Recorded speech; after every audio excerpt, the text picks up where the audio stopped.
Hey, hey, hey. Well, hello there. Welcome to this live stream. We're going to talk about what to do when you make a mistake. My name is Lee Matthew Jackson. I'm doing something slightly different with my audio, so I feel a little bit disorientated, but we will go for this anyway. What do you do when you make a mistake? And if you think about this, I know what I normally would do. I would normally freak out and I would be massively concerned if I'd screwed something up with a project, with a client. I'd be concerned that that client would want a refund, that that client's relationship would break down with me, that things would get horrible, that court cases would happen, all sorts of really terrible things happen in my mind. And that makes me scared and fearful. I avoid then wanting to talk with the client. I avoid the client. I avoid the subject. I try and work around it. I try and find a way of covering my ass. Or at least that's what I used to do. Things have changed significantly. Back maybe 15 years ago, that scenario would have absolutely floored me. I would have been freaked out. I would have been worried, and I would have gone to the nth degree to try and rectify that mistake and have no one ever know anything about it. The thing is, we are human and we do screw up, we do make mistakes.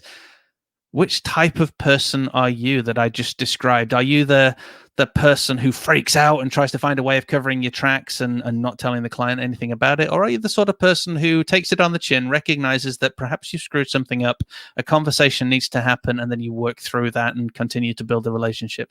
Which person are you? I'm going to share with you our process for dealing with issues that we may have, mistakes that we may have made. And the first thing is that we do an investigation, because sometimes we think we've screwed up and we haven't.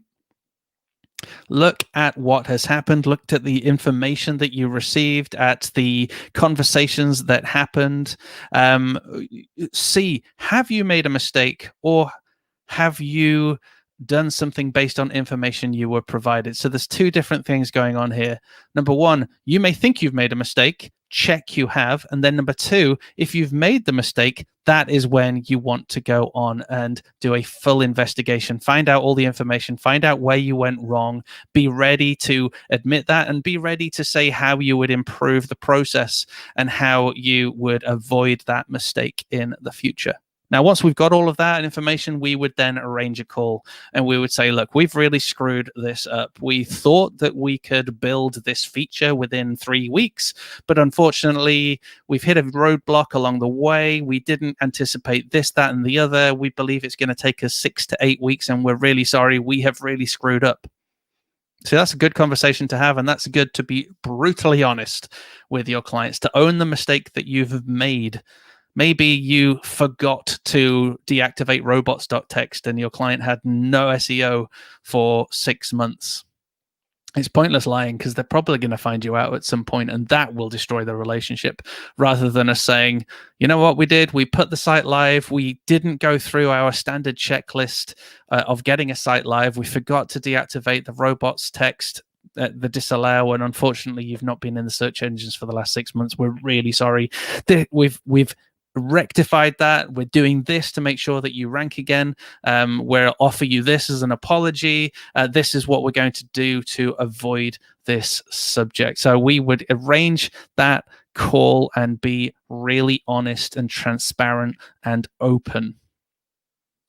Finally, we would always make sure that we look forward and look to present the solution. So the meeting will be this. We do our investigation, get our facts right, work out where we went wrong, have everything prepared. We jump on that telephone call and we say, we need to talk. We need to present all of this to you. We need to let you know what has gone on, rather than trying to brush it under the carpet. We then need to have that open and honest conversation with the client. And then as we build towards the future, we say, like, this is the solution we believe we can present to you. This will rectify the mistake that we have made. We are truly sorry.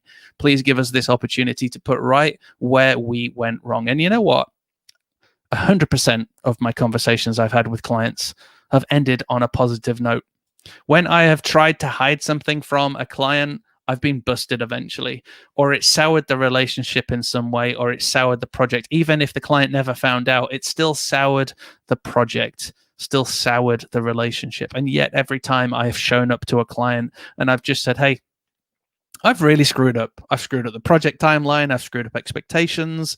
I've pressed the wrong button. I've deleted your entire site. I mismanaged my time and I've not got your work done. Whatever it is, it's so much better to be honest with the client, to have that conversation.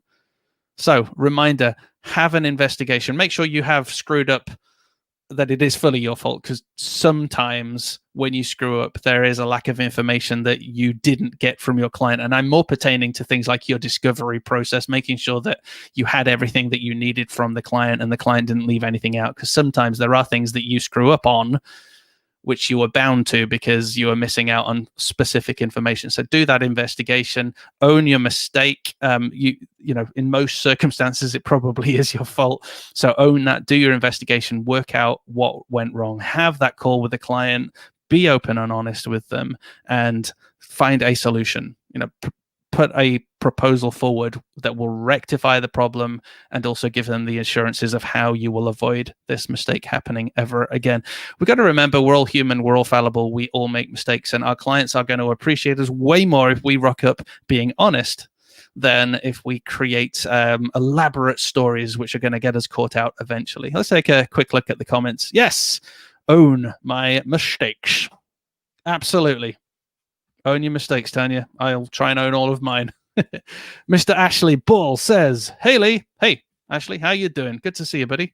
And then Tanya says, when you own your actions, you stay in control. Absolutely. I absolutely love that. I could have just said that for the entire live stream. You're absolutely right, Tanya.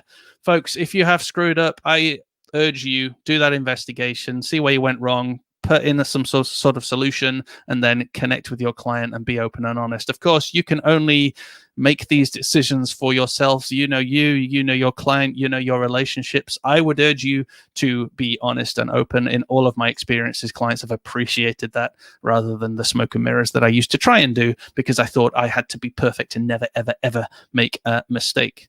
Also, remember that if you make the same mistake multiple times, you've definitely got a different problem for a different live stream, and we probably need to deal with that separately. Folks, thank you so much for watching. I'm going to go and make some food.